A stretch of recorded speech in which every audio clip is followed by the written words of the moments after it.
KMFDM, A Drug Against War. So, I don't start off with this song. I probably should have spent a little time looking at the tabs, refreshing myself, just kind of thinking, what were some key learning points I had on this. The song was surprisingly hard to transcribe. I'd be in the wrong register or wrong notes, and it took me a while to nail it down, and I think it sounds pretty correct. You'll notice that the guitarist on this was very pattern based,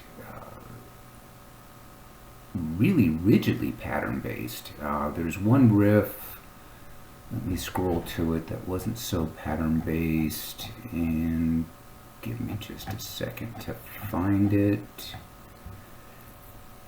I guess it's part of riff number 1. It's at the 25 seconds to 32 second mark, and it's a little bit in the first quarter, and he's jumping from the A to the E string, and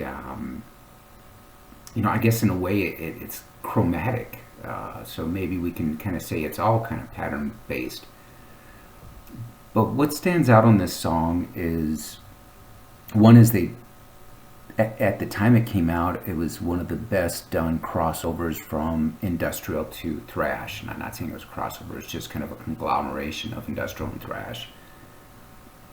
Then what's standing out to me, having recently transcribed it and learned it, is how precise this guitarist was. Very, very clean player, and I'm sure I had a lot of slop in the alternate picking, and I didn't hear slop with his stuff. It kind of made me wonder, it's like, is it sampled? Did they loop it together well?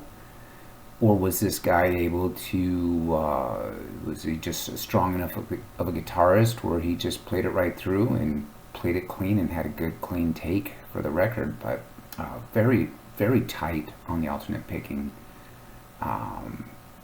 Also, the solo was a very good solo, and that's something that I wimped out on. I got about 18 notes into it, and I just didn't have the gumption. And I think the reason I didn't have the gumption is I knew that I was going to have to put in the work to get tight on this. Just something about his riffage, even though it looks real simple, it looks like standard thrash. You got your muted alternate picking on the E, and then you've got power chords. You think, oh, that's not that tough. Well, just being consistent, fighting off the right hand fatigue, and that's a challenge. And executing, and the trills. Maybe you've been doing trills a lot longer than I have. Maybe your left hand just flies out. The trills are no problem for you, but I had to work on it. Let me scroll through, see if there's anything else special to talk about on this.